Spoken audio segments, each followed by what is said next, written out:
It's a great honor to be with you, and happy Easter. We had a great Easter. This is one of our better Easters, I think, in a lot of different ways. I can say militarily, it's been one of the best. So, good afternoon. We have quite a bit to discuss. We'll go into pretty good detail, and we have the people that are most involved. We'll give you exactitude. And we're here today to celebrate the success of one of the largest, most complex, most harrowing combat searches. I guess you would call it a search and rescue mission ever attempted by the military. Generally, when planes are knocked down in war, especially when you're fighting a strong group, an evil group, you can't really do this because you send in 200 men to pick up one. And it's something that's usually not attempted as much as you want to attempt. And bad things happen to that one or two. And in this case, we did two, and it might not have been attempted before. But we did. And we had great talent, but we got a little luck too, I would say. And we were helped by a lot of people, a lot of great people.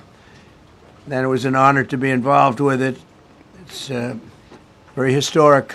This is a rescue that's very historic. It'll go down in the books. Late Thursday night, an American F-15 fighter jet went down deep inside enemy territory in Iran while participating in Operation Epic Fury, where we're doing unbelievably well, well at a level that nobody's ever seen before.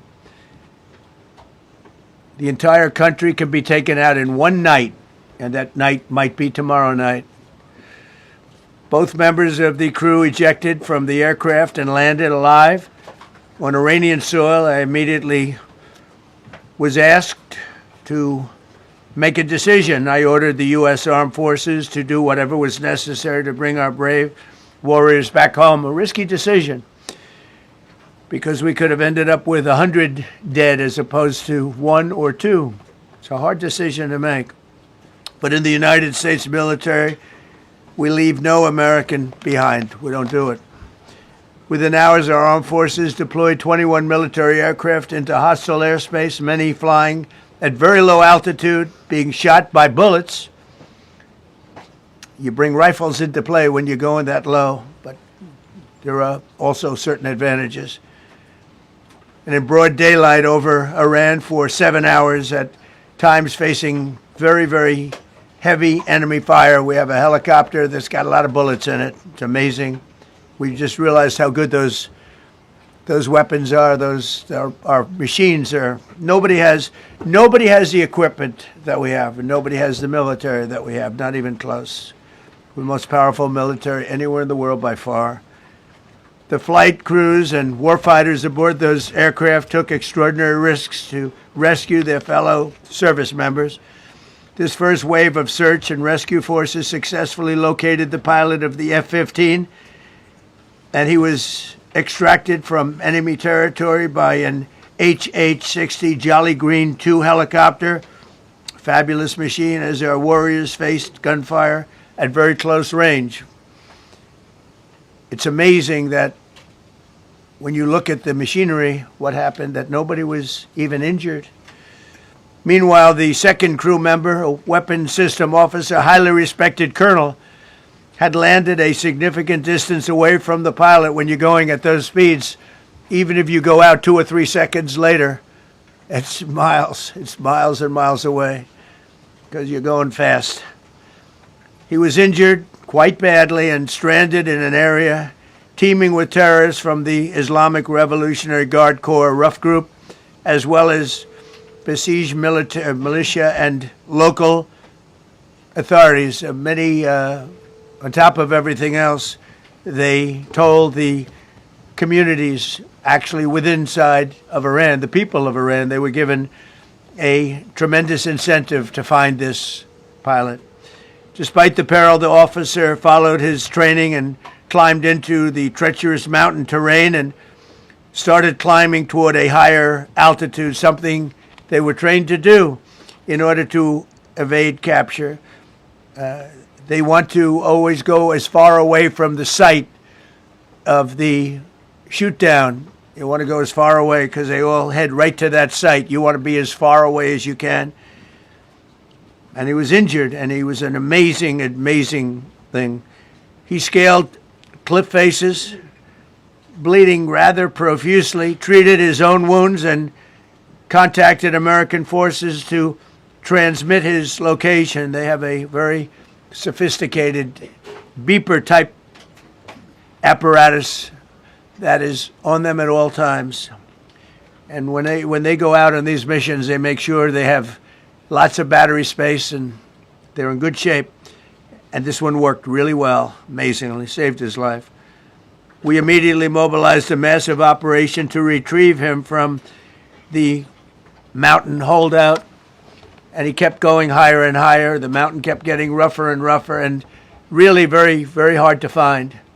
The second rescue mission involved 155 aircraft, including 4 bombers, 64 fighters, 48 refueling tankers, 13 rescue aircraft, and more. We were bringing them all over, and a lot of it was subterfuge. We wanted to have them think he was in a different location because they had a vast military force out there. Thousands of people were looking.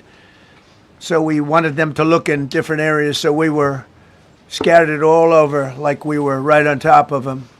We had 7 different locations where they thought, and they were very confused. They said, well, wait a minute, they've got groups here, they've got groups there. It's an amazing thing. I was listening to these great people, these great generals. General Raisin Kane was amazing, and Pete Hegseth was amazing. But I listened to the whole thing. It was pretty amazing.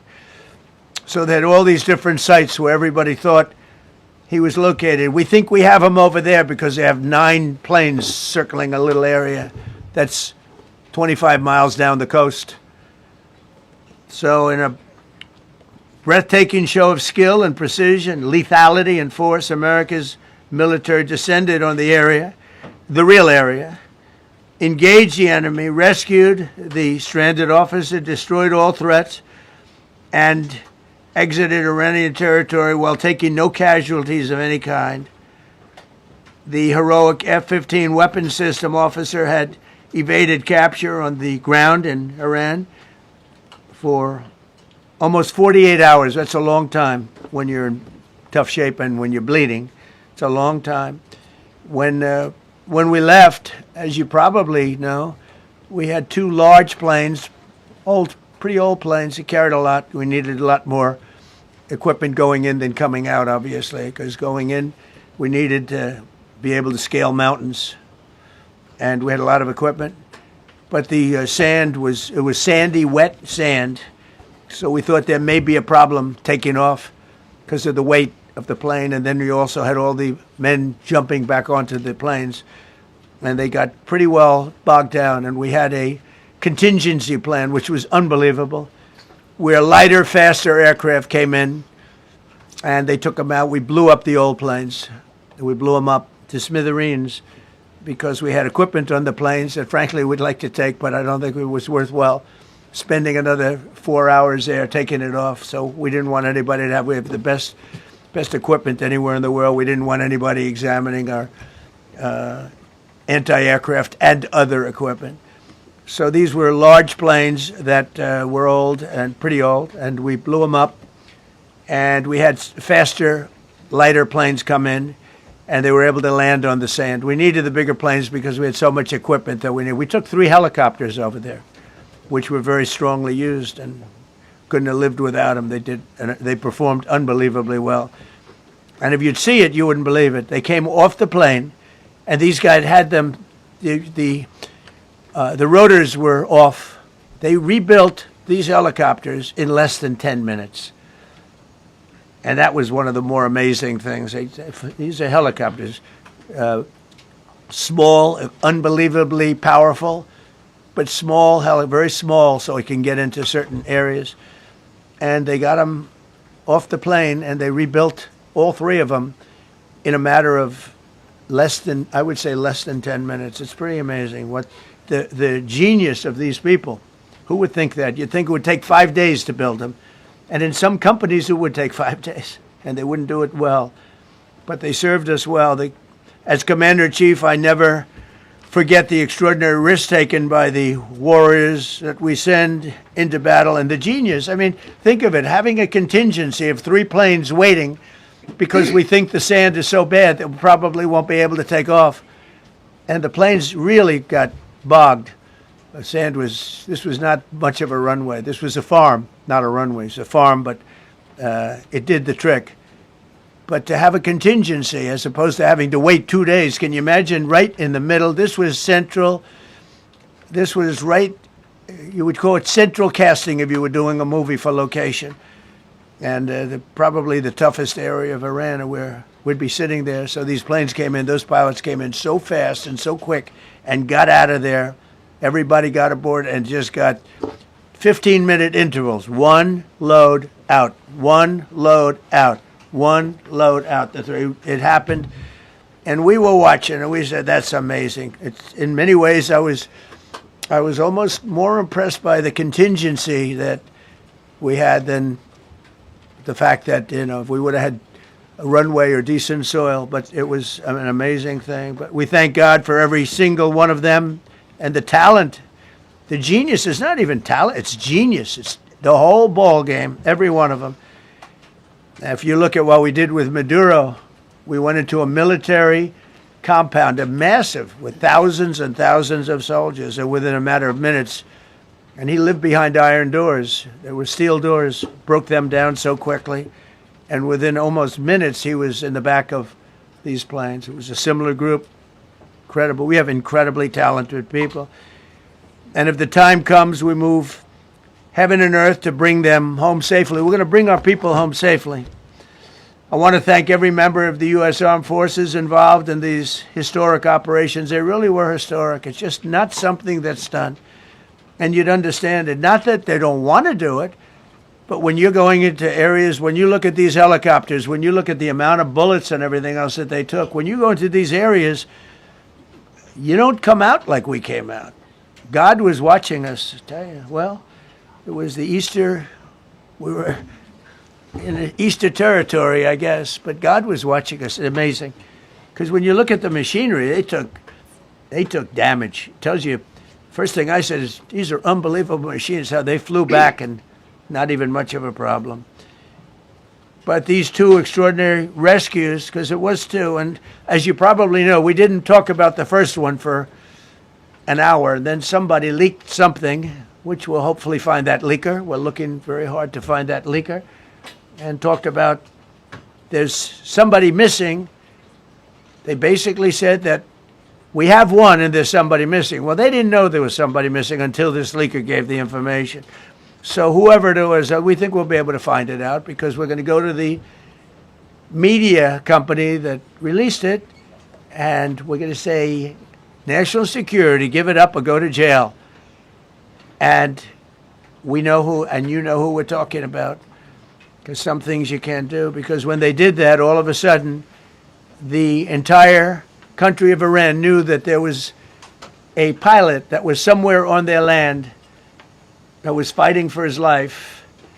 And it also made it much more difficult for the pilots and for the people going in to search for him. All of a sudden, they know that there's somebody out there. They see all these planes coming in. It became a much more difficult operation because a leaker leaked that we have one, we've rescued one, but there's another one out there that we're trying to get. So actually, the country, Iran, put out a major notice, you all saw it, offering a very big award for anybody that captures the pilot. So in addition to a hostile, very talented, very good, very evil military, we had millions of people trying to get an award. So when you add that to it, but we have to find that leaker because that's a sick person. Probably didn't realize the extent of how bad it was. I can't imagine that the person did, but we're going to find out. It's national security, and the person that did the story will go to jail if he doesn't say, and that doesn't last long, and I think everybody would understand it. They put this mission at great risk. They put that man at great risk, and they put the hundreds of people that went in looking for him, because everyone now knows that we're going in. Over the past 37 days, America's armed forces have carried out more than 10,000 combat flights over Iran, unheard of, striking more than 13,000 targets. The F-15 we lost last week was the first manned aircraft downed by the enemy in this entire operation, with thousands and thousands of flights. They got lucky. It was a lucky hit. You know, eventually you get lucky. But we got lucky too because we got both of them back. But it's a record that is unparalleled in the history of military air operations. Nobody's ever seen anything like it. It's such an honor to be involved with it. We were up late at night, and then we were waiting for those contingent planes to come in, and we say, come on, let's go, get in, because they're waiting out on this farm without a runway, with wet, crummy soil, sand, mostly sand, wet sand, and it eats planes alive, and we're waiting, and we're saying, I hope that one can land and take off. And they came in like magic, boom, boom, boom, one after another. It was like genius. I'm so impressed by that. Because we were a little concerned. We said, boy, if they don't get in and get up fast, we're sitting in them. And that's called Iran Prime, right, General? That's where the whole bet is. And here we are sitting there waiting for a plane. But they came in so fast and so hard, and these guys knew exactly what to do. Let's go, come on, get in, let's go. Pwah. They came one right after another, not at the same time. They don't want to come at the same time. They had to come right after each other. They didn't have any room. There was barely any room to land. Tiny little patch of very wet earth and sand. So I'm so proud of the people that I have standing up here with me, and many others that worked. I mean, so many. Steve Witkoff's over here. He's doing fantastically. Jared Kushner. But the people that are here, the job they did is amazing. And I think I'm going to introduce the head of the CIA, and he is a man he's central casting, okay? If we cast a movie, he's going to play the head of the CIA. He's one of the few. John Ratcliffe, he did a phenomenal job that night. He did something that I don't know if you want to talk about it. If you want, you can. I'm not sure he's supposed to. I'm not going to talk about it. But the CIA was very responsible for finding this little speck. It's like they used an expression on one of the shows. A general was talking about, it's like finding a needle in a haystack, finding this pilot. And the CIA was unbelievable. And you may, if you can, you'll talk. It might be classified, in which case I'd have to put him in jail if he talks about it. And I don't want to put him in jail. He doesn't deserve that. So, John, do you want to say a few words? Thank you. Thank you, Mr. President. It's a privilege to be here with you today to share what we can about this exceptional mission and to recognize the ingenuity and bravery of those who executed it, as well as the leadership and resolve of the President who ordered it. One thing that has been clear to me in this role is that the flawless military operations that the Department of War is known for are hostage to flawless intelligence. We saw that in the skies over Iran in Operation Midnight Hammer last summer. We witnessed it in Venezuela during Operation Absolute Resolve. We've seen it against the cartels in the Western Hemisphere, and we're seeing it every day in Operation Epic Fury, including this mission to rescue an aviator buried deep behind enemy lines. Because it is the unique tradition of the U.S. Armed Forces that we leave no man or woman behind, this was a no-fail mission. That was the spirit in which the President put us to work, and we were determined not to let him down or our airmen down. As an agency, the CIA possesses unique capabilities that only the President can deploy. Some of these capabilities fall under covert action authorities. And because covert means exactly that, I'm not going to be able to tell you everything that you want to know. At the President's direction, we deployed both human assets and exquisite technologies that no other intelligence service in the world possesses to a daunting challenge, comparable to hunting for a single grain of sand in the middle of a desert.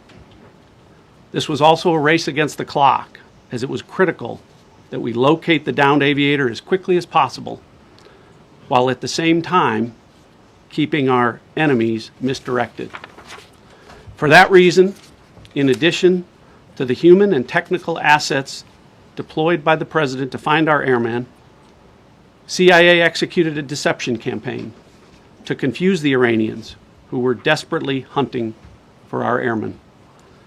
On Saturday morning, we achieved our primary objective by finding and providing confirmation that one of America's best and bravest was alive and concealed in a mountain crevice, still invisible to the enemy, but not to the CIA. That confirmation was relayed by Secretary Hegseth to the President, and the operation quickly moved to the execution phase. Following the successful exfiltration on Saturday night, our intelligence reflects that the Iranians were embarrassed and ultimately humiliated by the success of this audacious rescue mission. When the President asked me to lead the CIA, he made it clear: get back to basics, no politics, no agendas, tackle the hardest problems, and execute the toughest missions. This President is about results, and now that's what his CIA is about too. The professionals at the agency and at the Department of War deserve immense credit for their flawless execution during this daring mission. Their skill, creativity, and courage are unmatched on the battlefield wherever they step. But none of that matters, and all of that is wasted without a president with the political courage to put them into action. Mr. President, I've had the privilege of seeing you act with political courage in the best interest of the United States up close on a daily basis, and I'm grateful that this successful mission has given the American people a window into that as well. The Secretary and Chairman will tell you that our service members' confidence is boosted by a Commander-in-Chief who has their back the same way they have yours. And I know that the confidence of CIA's officers is boosted by the knowledge that their work is informing a president who's not afraid to make the hardest decisions when the stakes are highest. And to the American people, your confidence should be boosted by knowing that the security of the nation is in the hands of a president who's willing to take on problems that have confounded both sides of the political aisle for nearly half a century. It is an honor to serve under a leader who just proved that you can believe him when he says, no matter what, we will leave no one behind. We will come for you. Thank you. Thank you,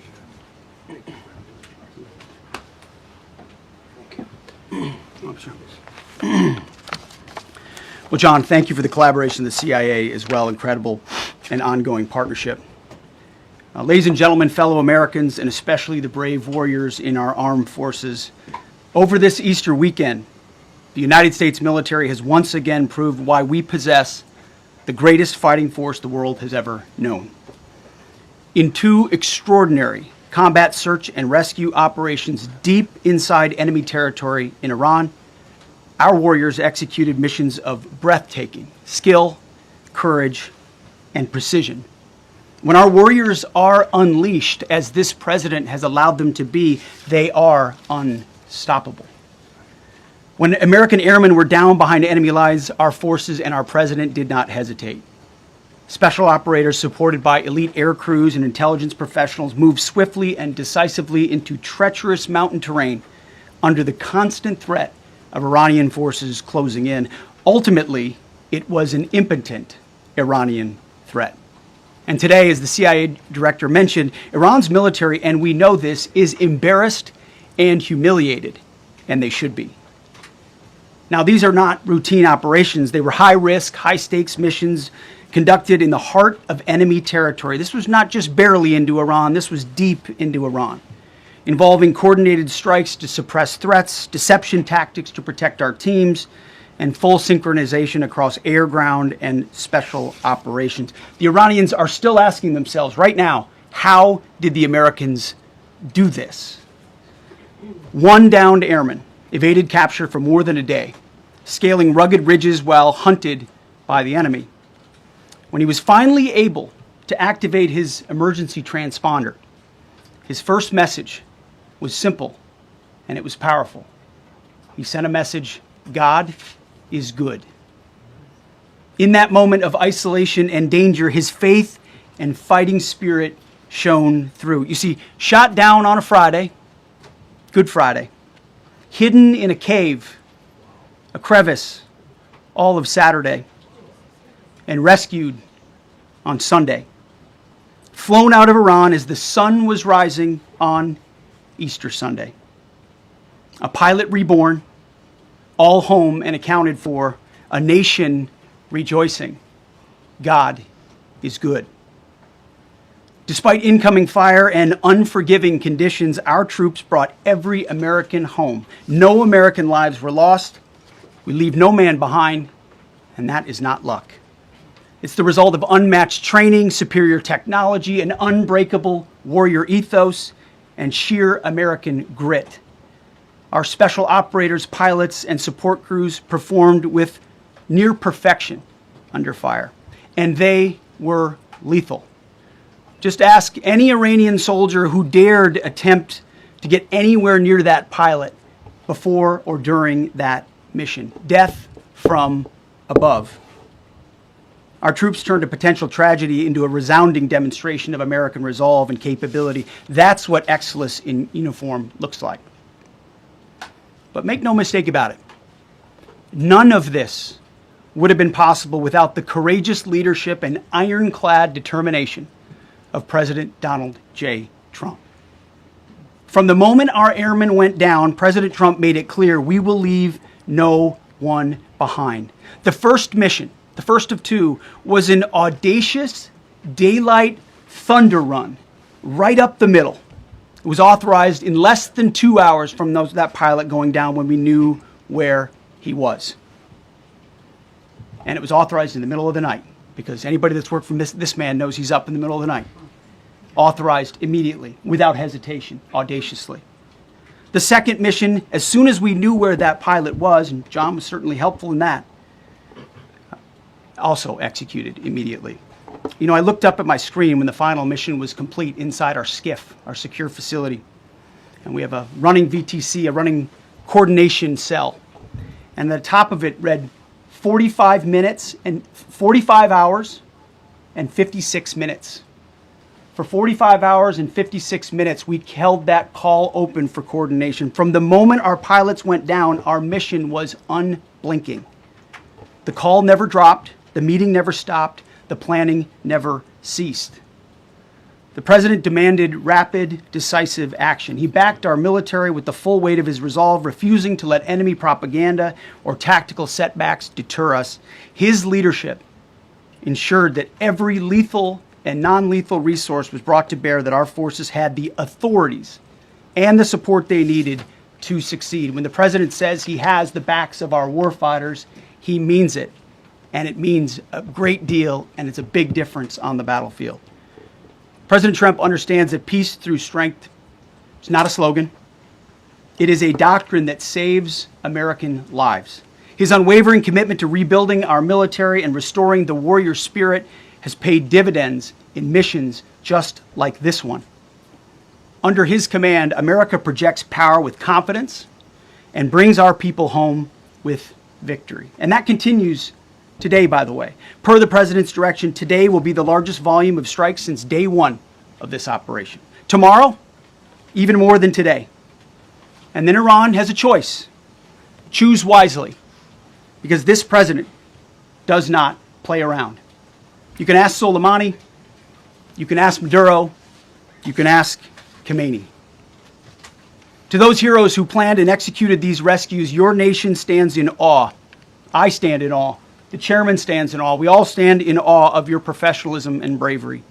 We serve for you. You embody the very best of America. To the rescued airmen and their families, welcome home. Your courage and endurance, the quiet declaration of faith amid the storm, inspires us all. God is good every day. And to our adversaries watching from Tehran, let this be a clear message. The United States military will go anywhere, at any time, to protect our own and complete the mission. We execute with precision. We control the skies. You see, we flew for 7 hours in daylight over Iran to get the first pilot. And we flew 7 hours in the middle of the night to get the second. And Iran did nothing about it. We fight with honor, and under President Trump's leadership, we win. So God bless our troops, God bless President Trump, and God bless the United States of America. Thank you. Well, good afternoon, everyone. Thank you, Mr. President. Thank you, Mr. Secretary. A note before I start, I know many of you want specific details in these briefings. We will share what we can, but I will retain what I must in the event that we have to go do this again sometime. And I cannot stress the importance, as the President said, around operational security. The Secretary and I will do a more detailed briefing tomorrow morning, and we look forward to sharing the details that we can. On Thursday, 2 April at 10:10 p.m. Eastern Time, 4:40 in the morning, local Iran time, the Joint Personnel Recovery Center, which handles the Central Command area of responsibility, declared an isolated personnel recovery event for a U.S. Air Force F-15E Strike Eagle, call sign Dude 44, which was down in hostile Iranian territory. The pilot and weapons system officer had both safely ejected and were isolated behind enemy lines. Following confirmation of active rescue beacons and on the direction of the Secretary and by order of the President, a rescue operation was launched with the stated purpose of bringing both Americans home safely. As the Secretary said, several hours later on the morning, after positively locating the front seater, call sign Dude 44 Alpha, and aware of an aggressive ongoing search by the enemy, a U.S. Central Command plan was approved by the Secretary and the President.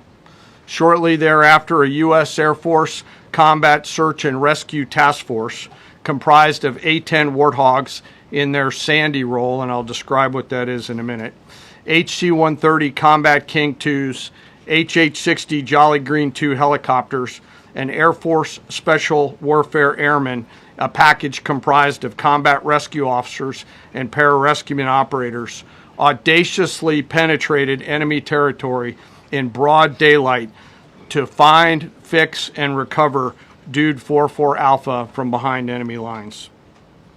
This was an incredibly dangerous mission, an incredibly dangerous undertaking, but a filled promise made to every American warfighter that you will not be left behind. We will always come find you, and we will always bring you home.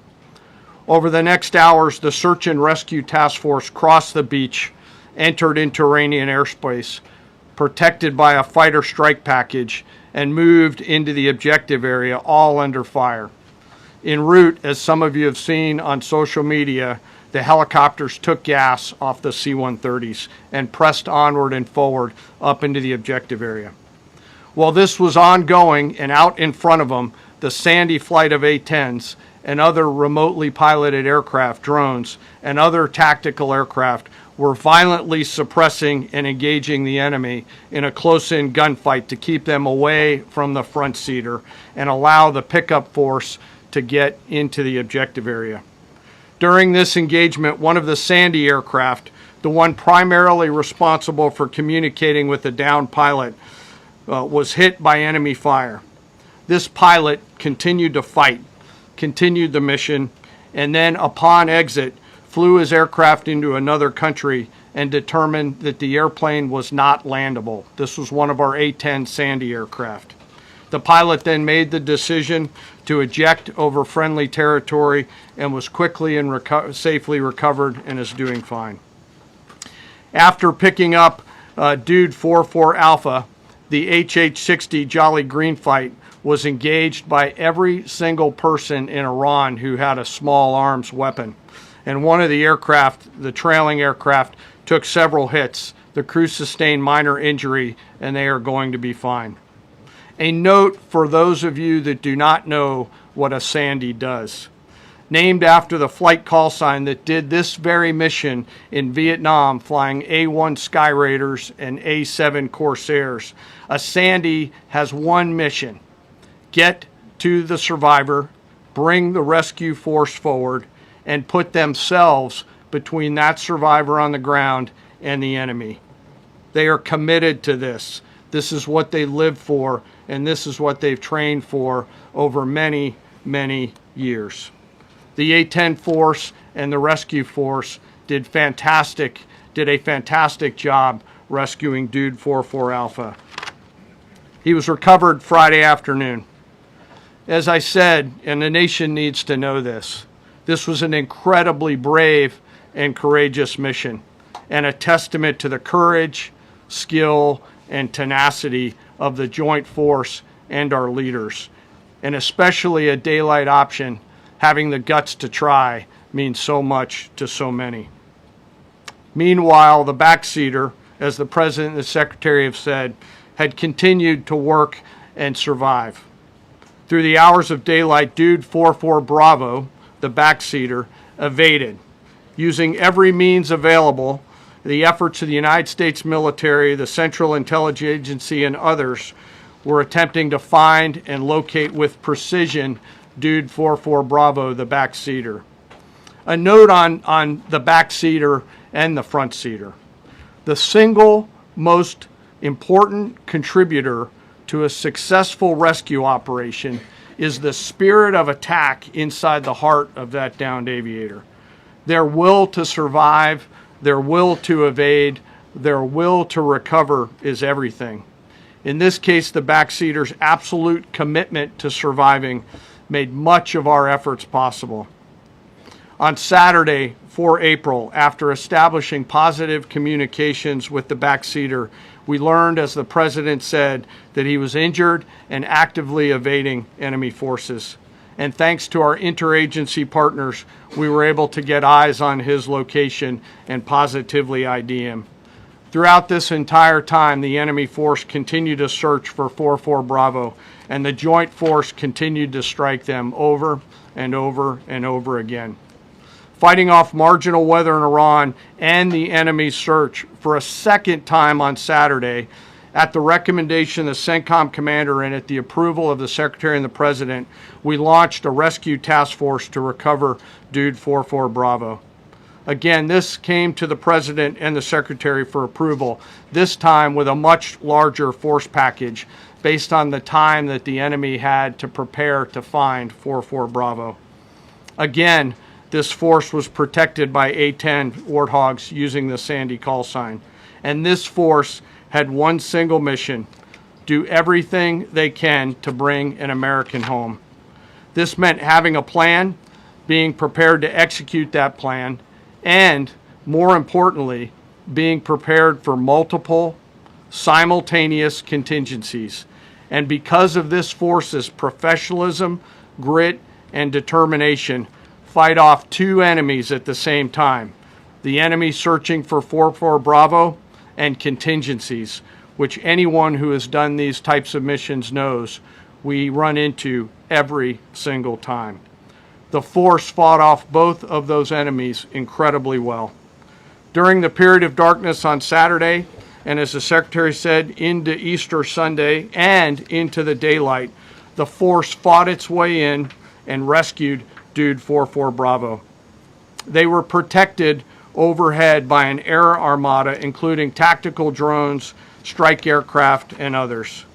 The force fought through multiple simultaneous contingencies, something no other nation, no other military can do, and safely returned Dude 44 Bravo, the backseater, home, and all other Americans home as well. At midnight 12 local Eastern Time, Easter Sunday, more than 50 hours after the start of this operation, the Joint Personnel Recovery Center declared Dude 44 Bravo, both the front and backseater, returned to friendly territory. The courage demonstrated by both the pilot and the weapons system officer while isolated and them invading the enemy cannot be overstated. Their grit and warfighting tenacity is a direct result of the absolute trust they have in our rescue forces, their training, and their will to survive and return.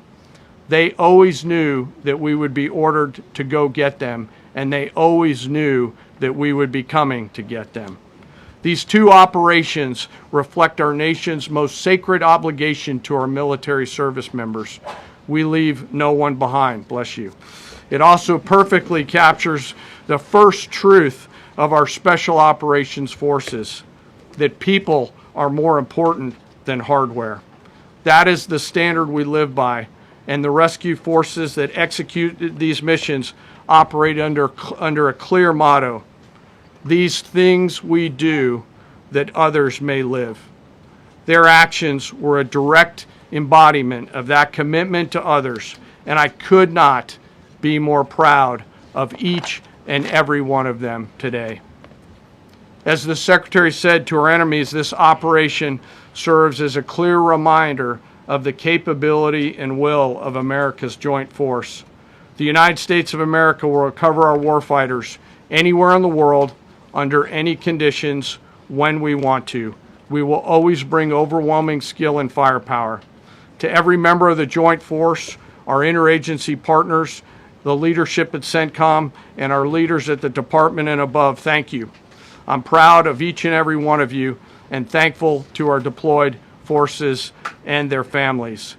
And lastly, and most importantly, to Dude 44, welcome home. Job well done. Thank you.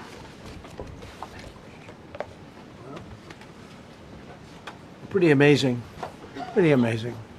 And these two gentlemen have been, from day one, they've been perfecto. You know, I got to know General Kane in my first term because he was able to take out ISIS in 4 weeks instead of the 4-year projection that was given to me by other much lesser generals. And I said, you know, if I ever do this again, that's going to be the head of my Joint Chiefs of Staff. And we worked it that way, didn't we? It's amazing. He took out ISIS. We defeated ISIS in 4 weeks. I was told it would take 4 years. I flew to Iraq to find out with the greatest equipment in the world, why would it take 4 years? And he told me, sir, it won't. It'll take 4 weeks and you'll have time left over. And that's exactly what happened. So he's great. And Pete, all I can say is that he was treated very unfairly. And now those same people that treated him unfairly, that fought against him, they called me up saying, what a great choice he was. They said, well, what happened during his nomination? What happened to you? I'm telling you, people that were not for him, senators, friends of mine, sir, I don't think you're doing the right thing. Now they're calling me up. What a choice. These two guys are fantastic. And John Ratcliffe was incredible. It was actually their genius that called us from, he was 40 miles away. And he said, you know, we're seeing something moving up in the mountain. This is at night. And they kept the camera on him for 45 minutes. It wasn't moving. And they said, you know, probably wrong, but we're seeing something moving. This is a vast mountain. Vast, thick, with bushes, trees. He said, we see something moving 40 miles away. It was the head of a human being, I'm telling you, it's moving. And then all of a sudden, 45 minutes later, he moved a lot. Stood up, and they said, we have him. And that was really the beginning of something incredible. We had an idea where he was, but not specifically. That's a big mountain. So I want to thank the CIA, too. I don't think they get enough credit for the great job they've done. Yes, please. Yes. Thank you very much, Mr. President, for this great opportunity. Country, it has super army. You make a difference, Mr. President. Thank you for your greatest leadership. Thank you. I have 2 quick questions, Mr. President. What was your reaction when you learned that Kurdistan region had resumed exporting oil to the international market with your support as United States of America? Well, I expected that. We've gotten along with the Kurds for a long time, so I expected that. Another question, what would be your reaction if the Iranian people rise up against their regime during a ceasefire, Mr. President? Well, they should do it, but again, the consequences are great. I mean, they were told if you protest, you will be shot immediately. You saw what happened to the young wrestler. He was a great champion, by the way. He was a great wrestler, one of the top in the world. And he and his two friends were hung. And all they did was say a little bit about liberty. They wanted liberty, and they were violently executed. But the number is up to probably 45,000 people were killed. So, you know, when somebody stays in a house, when they know if they walk out of the house to protest, they'll be immediately shot and killed. And they issued that, you know, that was publicly issued. It's not a secret. That's why so many people say, oh, well, why are you doing this way? We can't let Iran have a nuclear weapon. You know, we got regime change. We do. We're dealing with a much different regime than before. We're dealing with different people. They're smarter. I think they're sharper and far less radical. We have regime change, but we didn't do this for regime change. We did it for the fact, and my view was very simple. I saw somebody said, oh, he doesn't have a plan. I have the best plan of all, but I'm not going to tell you what my plan is. You know, they want me to say, here's my plan. We're going to attack at 9:47 in the morning, and then we're going to do this, and then we're going to... And if you don't do that, they say, I have a plan. These people know what the plan is. Everybody here knows what the plan is.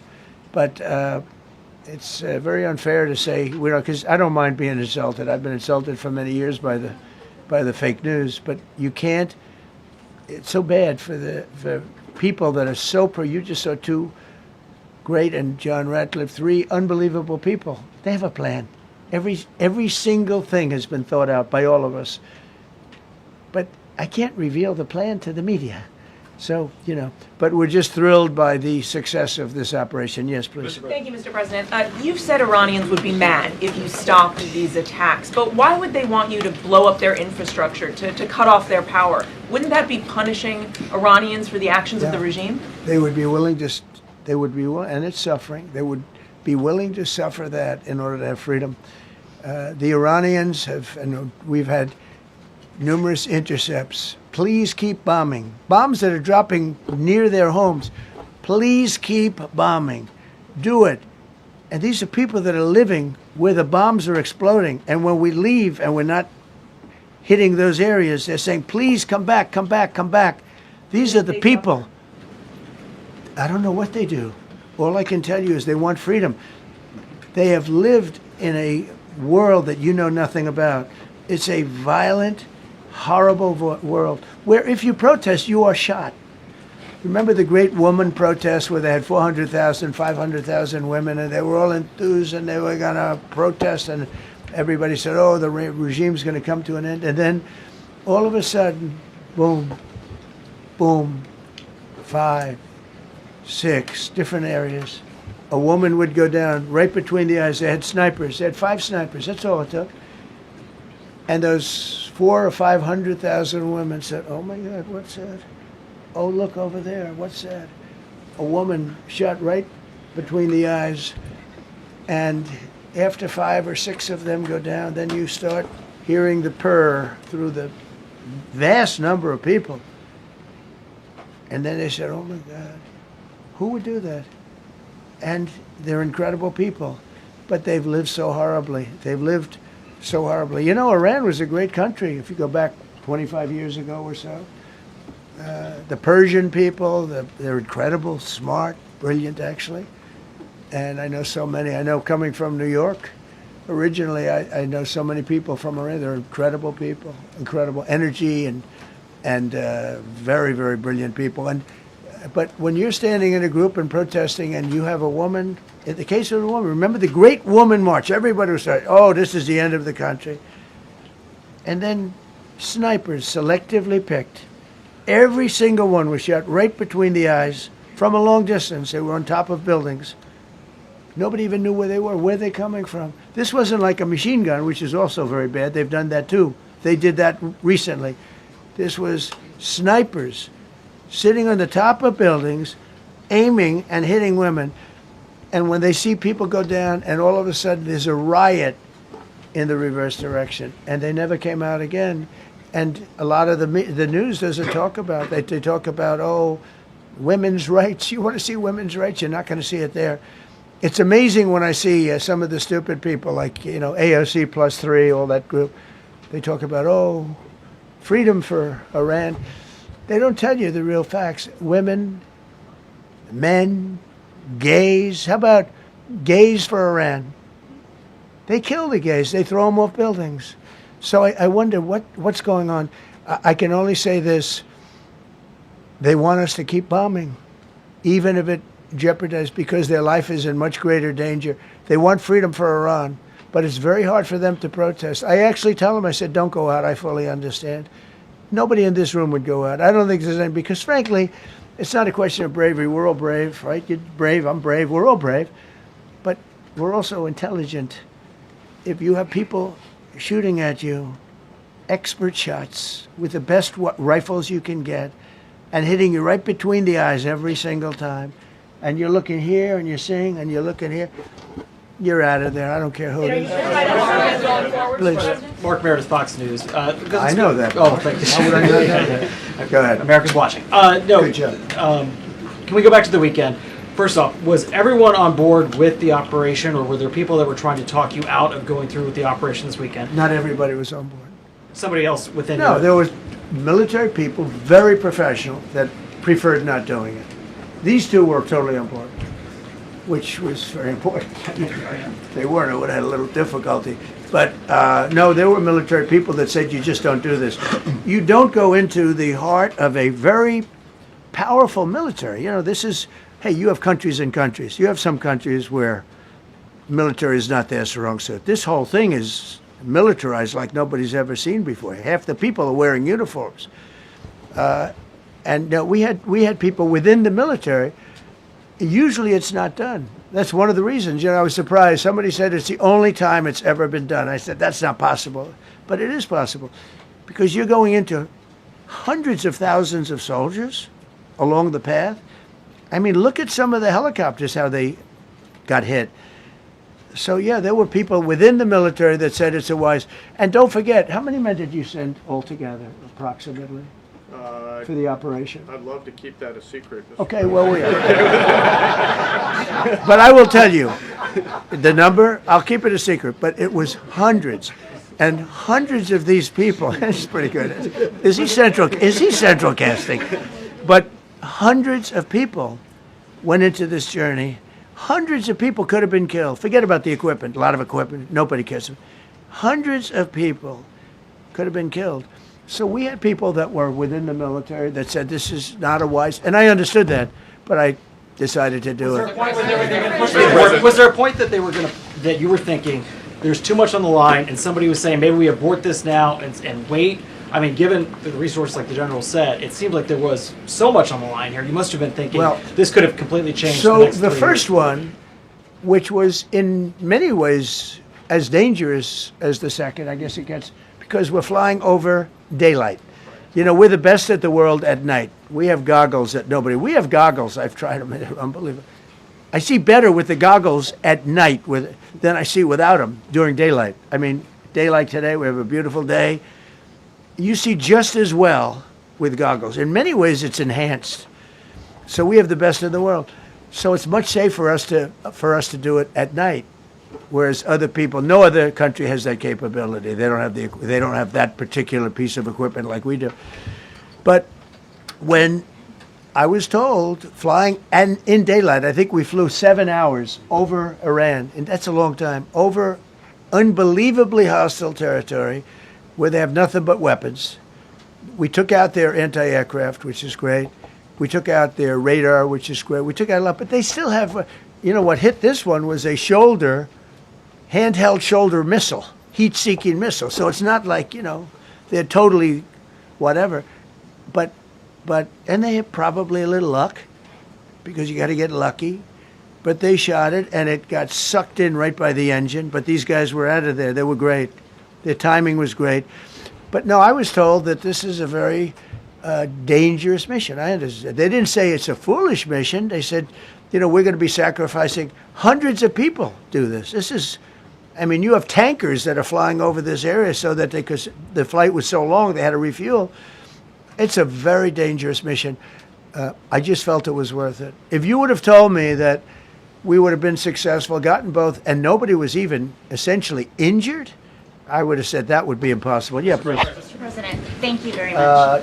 Thank you, sir. Well, I'll come back to you. Okay, thank you. Given that you are now dealing, you say, with a more reasonable, less extreme leadership in Iran, what does that mean for the protesters, for the human rights movement in that country after this conflict? Well, I What's think your positive. expectation? Yeah, if they assume control, if we do something and they assume control, I think it's very positive, a big step. I don't think you'd see the radicalization that you have seen in the last. Look what happened. I mean, women are being executed because they're not properly clothed, they say. They're not properly clothed, and they execute the women. They shoot them right on the street. No, you have a much different group of people. Now, I'm not saying we are dealing with them. Essentially, they have till 8 o'clock tomorrow night, Eastern time. But we are dealing with them. I think it's going well. Mr. Witkoff is here, and JD's involved in the dealing. Mr. Witkoff is sitting right here, and I think it's going fine, but we'll have to see. You have to understand, we've been dealing with these people for 47 years. I'm standing here with a much more powerful Iran as of a month ago, not anymore. Right now, they are decapitated.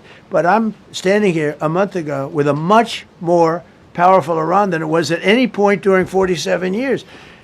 This should have been handled by 7 presidents, a lot of presidents. And those presidents are saying now, every one of them to their friends, we should have done this a long time ago. So it's not something I like doing. It's very dangerous, and we're getting them at the height of their strength.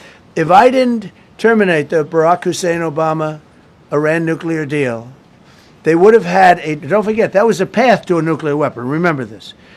He chose Iran over Israel, pure and simple. How Israel can vote for a Democrat is if you're Jewish in New York City or any place else in this country, and how you can vote for a Democrat is unbelievable, because he chose Iran, a very hostile Iran. Remember when he filled up a 757 with cash, billions of dollars of cash, and he sent it over to them. Then they gave them tens of billions of dollars. He chose Iran over Israel, and really the Arab world, if you look, because, the other, Saudi Arabia, Qatar, UAE, I mean, you take a look. I mean, I can add Kuwait and I can add Bahrain, and you can add others. He chose such an unlikely candidate. Nobody could believe it. Frankly, if you're going to choose between Iraq and Iran, he should have befriended Iraq. He went in the exact opposite direction of all thinking, and he made a terrible mistake. But that was a road to a nuclear weapon. And when I terminated that, everyone said, oh, he terminated it. It was one of the best things we ever did, because he had a road to a nuclear weapon. And it was a very short-term deal. Countries don't do 10-year deals. Countries do hundreds of years. You don't do a 10-year deal. For a country, you're a landlord and you're renting a store on a certain street, and you give somebody a 5-year or a 10-year lease. This is a country. It was a short-term deal. It was ready to expire.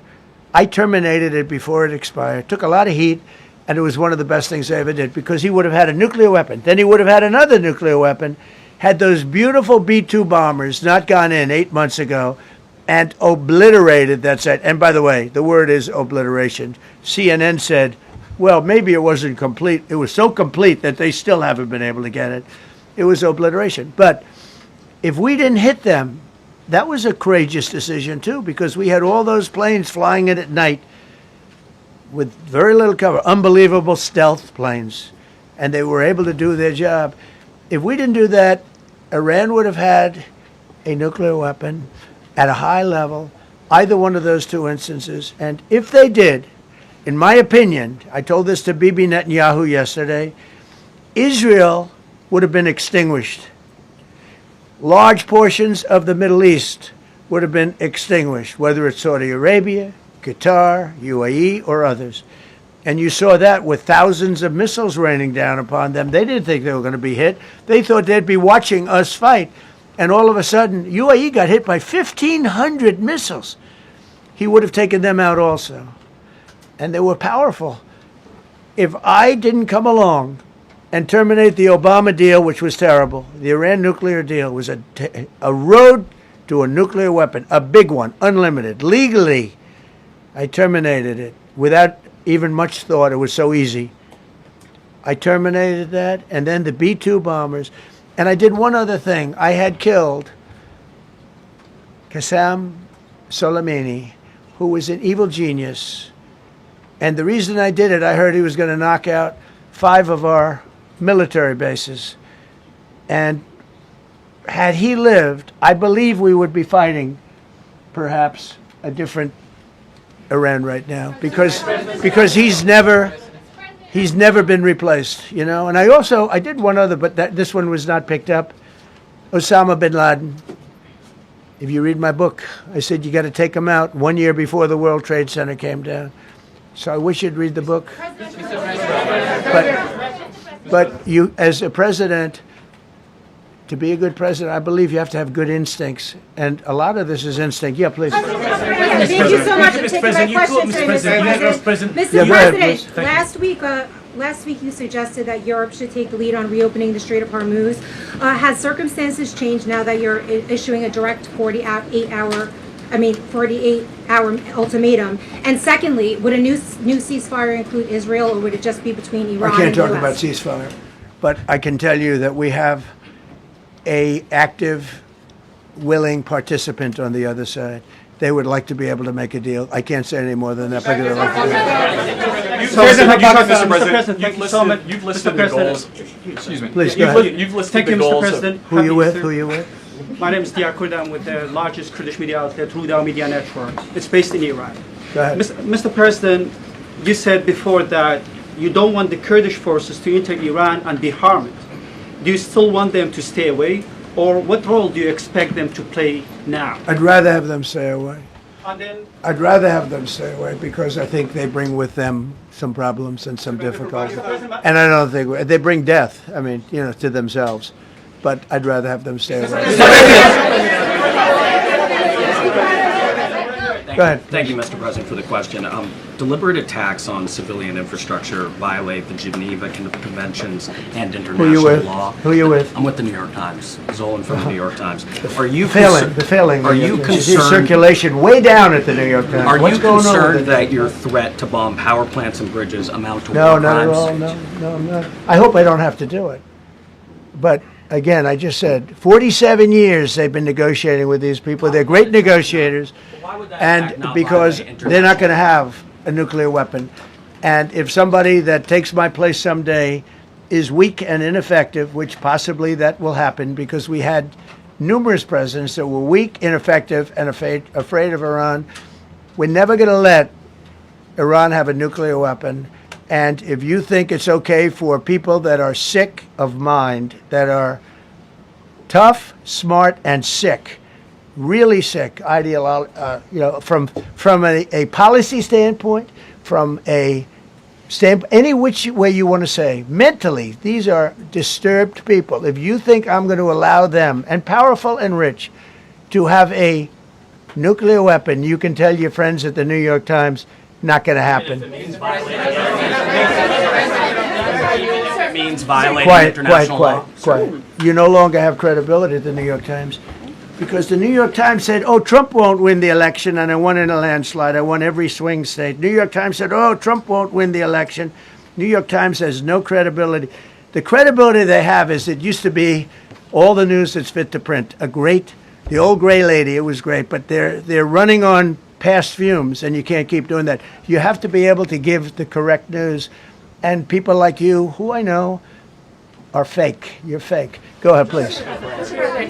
Your messaging on the war has moved from the war is coming to an end to war going to be bombing Iran to the Stone Ages. Right. And we've heard a range of those kind of messages. So which is it? Are you winding this down or are you escalating I can't tell you. I don't know. I can't tell you. Depends what they do. This is a critical period.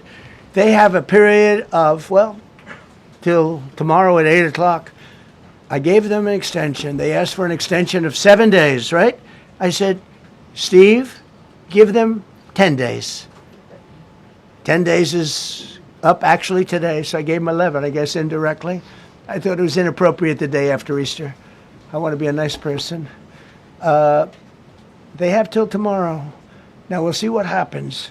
I can tell you they're negotiating, we think, in good faith. We're going to find out. We're getting the help of some incredible countries that want this to be ended because it affects them also. A lot of people are affected by this. But we're giving them till tomorrow, 8 o'clock Eastern Time. And after that, they're going to have no bridges. They're going to have no power plants. Stone Ages, yeah. Stone Ages.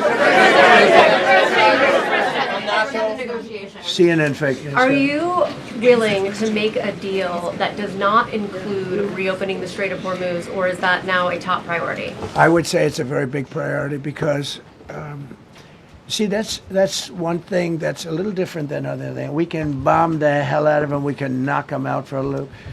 But to close the strait, all you need is one terrorist that somehow has a truck loaded with, because you can carry them in trucks, large trucks, a water mine, drop them in the water, and now you tell people that own ships that cost $1 billion to don't worry about the mine. You can do that even just by saying we put mines in the water. So it's not like the rest. We can knock out their military. We already have. We've knocked out their Navy. We've knocked out their Air Force completely. We've knocked out 158 ships in 3 days.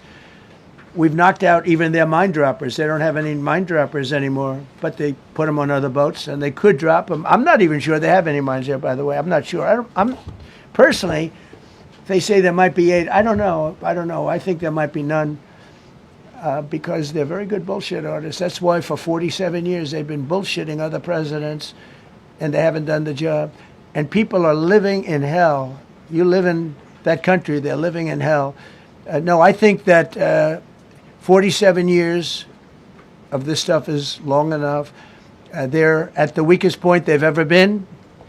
They have no Navy, they have no Air Force, they have no anti-aircraft weaponry, they have no radar, they have no communication. In fact, the biggest problem we have in our negotiation is that they can't communicate. I said to Steve, what are they saying? Sir, they can't communicate. They have no method of communication. So we're communicating like they used to communicate 2,000 years ago with children, bringing a note back and forth. They have no communication. But all I want to see is I want to have a safe world, and you're not going to have a safe world. Israel will be gone. The Middle East will be gone. And then they're coming for Europe. And I have to tell you, I'm very disappointed in NATO. Very. I think that NATO... I think it's a mark on NATO that will never disappear in my mind. You know, they're coming to see me on Wednesday. They're going to say, oh, we'll do this, we'll do that.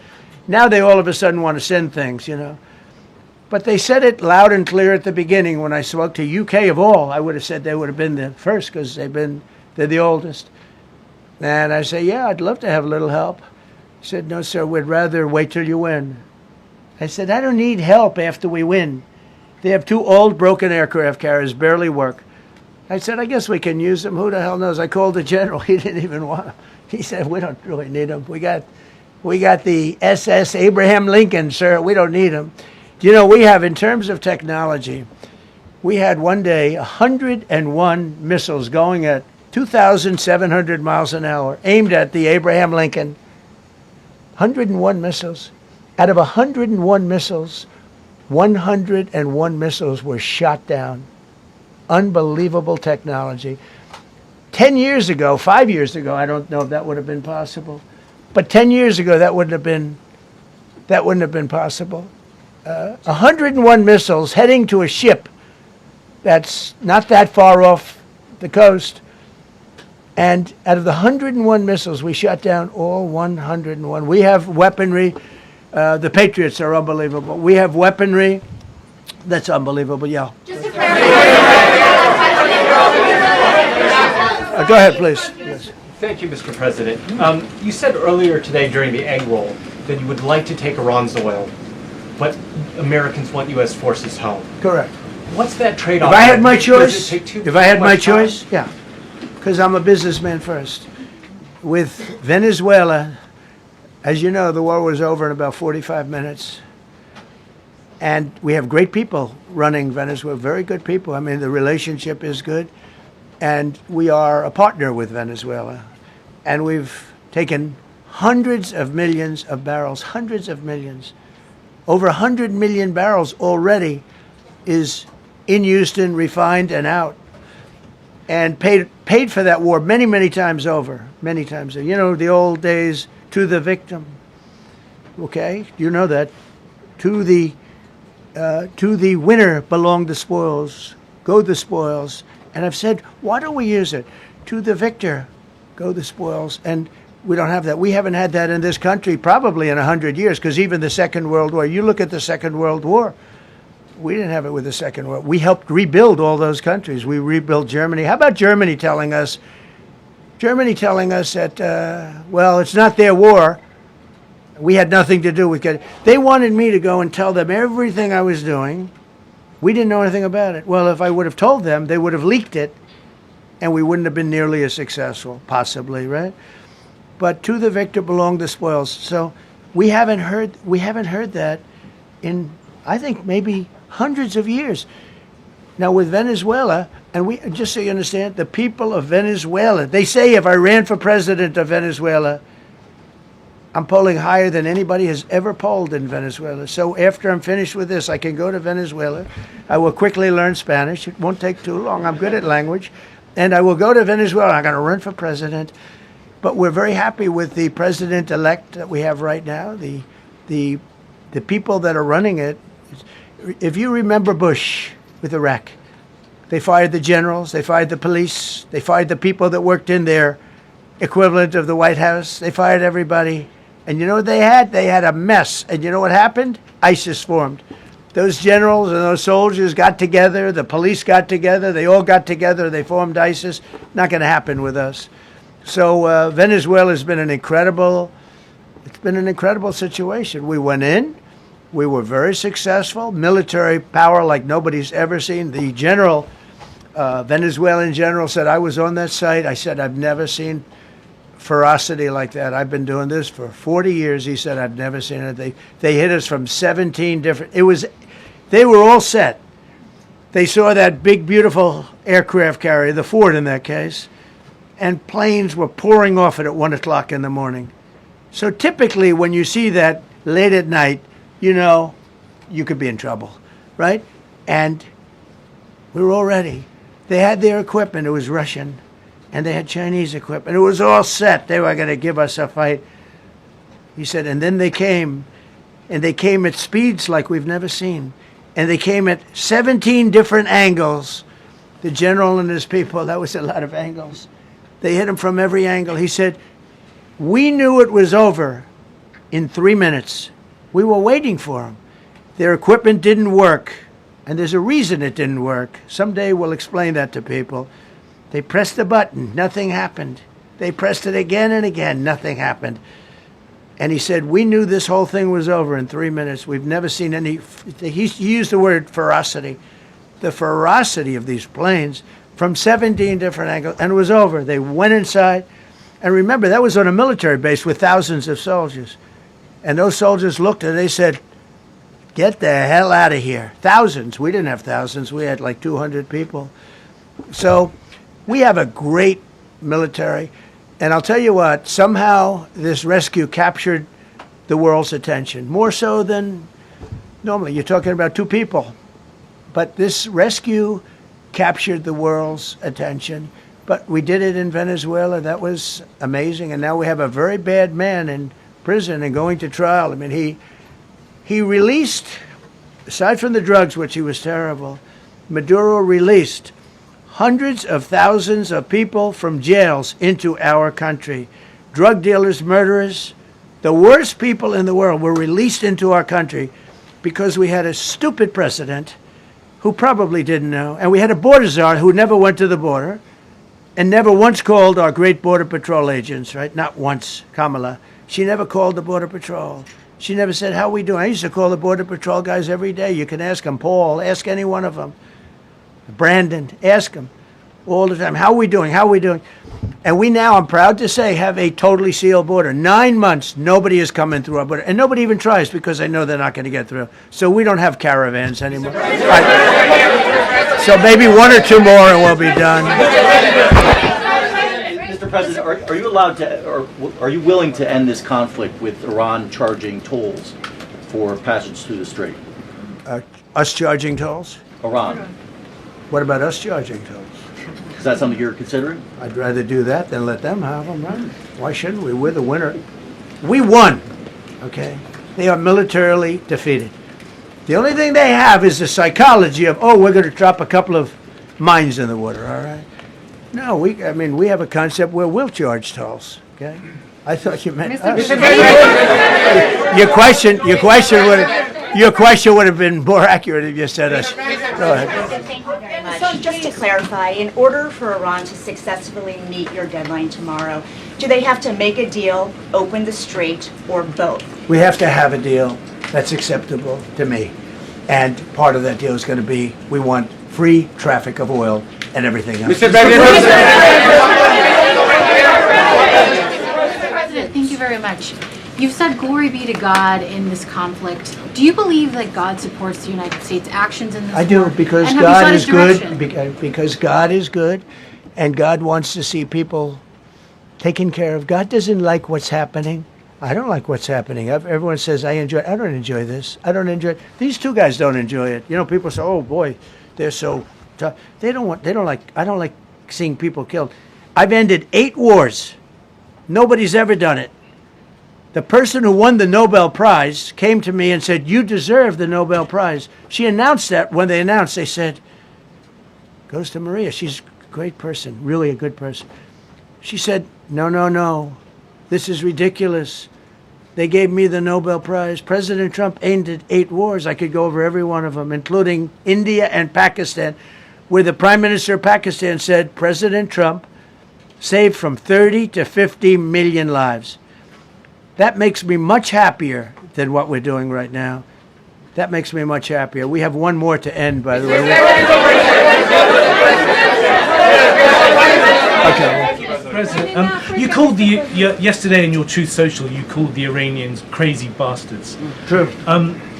What is your response to critics who say that I don't care about critics. What is your response to critics who say that it is your mental health that should perhaps be examined as this war continues? I haven't heard that.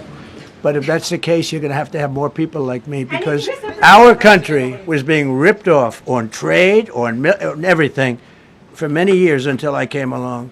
So if that's the case, you're going to have more people. Dasha, go ahead. Dasha, go. You said that very little is off limits in Iran as far as targeting, Yeah. including power plants, bridges, you've mentioned those. Very little is off limits. Are there certain kinds of civilian targets, though? I'm thinking schools I don't want to or tell you hospitals that. you I don't want would to say tell you is that. off- We have a plan, because of the power of our military, where every bridge in Iran will be decimated by 12 o'clock tomorrow night, where every power plant in Iran will be out of business, burning, exploding, and never to be used again. I mean, complete demolition by 12 o'clock.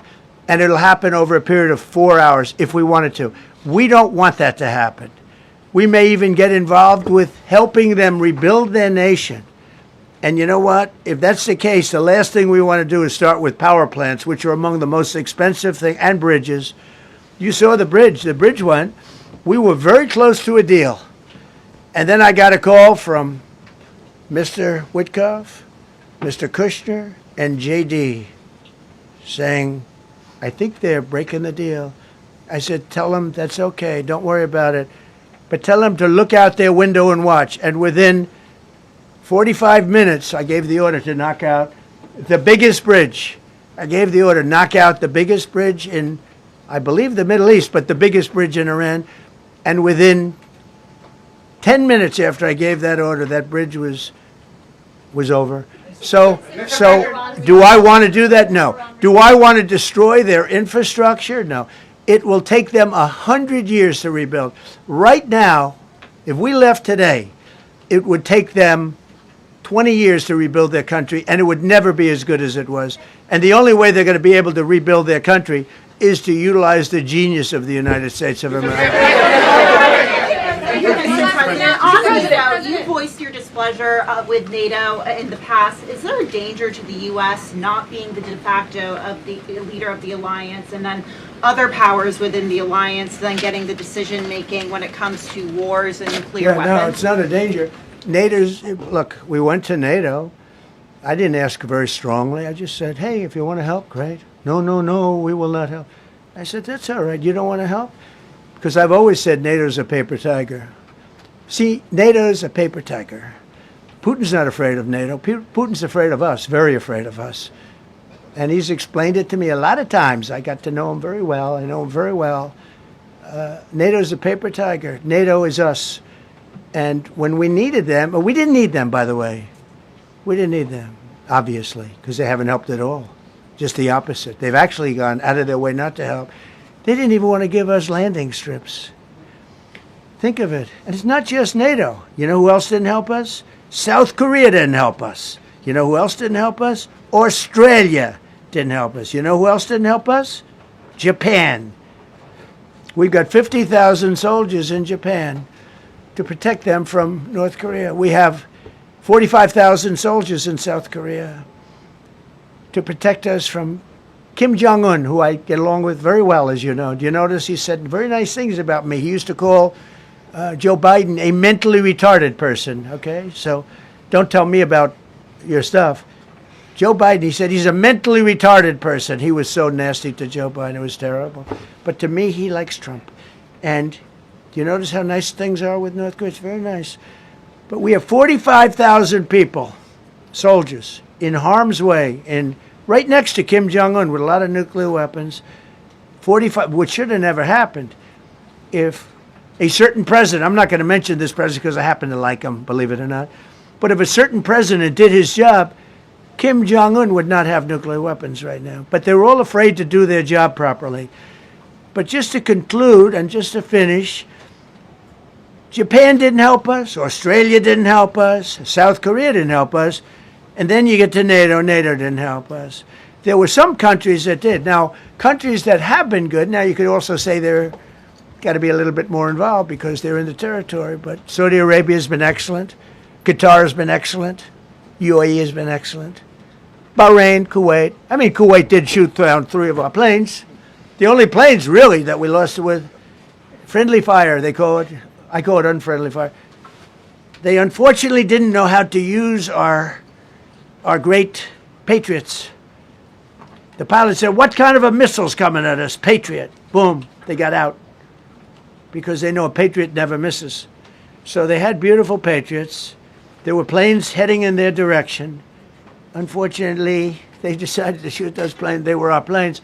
So, NATO is a paper tiger. Now, he's coming to see me on Wednesday, as you know. He's a wonderful guy. Secretary General is great. And Mark Rutte, he's a great person, but he's got... And it all began with, if you want to know the truth, Greenland. We want Greenland. They don't want to give it to us. And I said, bye-bye. Okay, thank you very much, everybody. Thank you.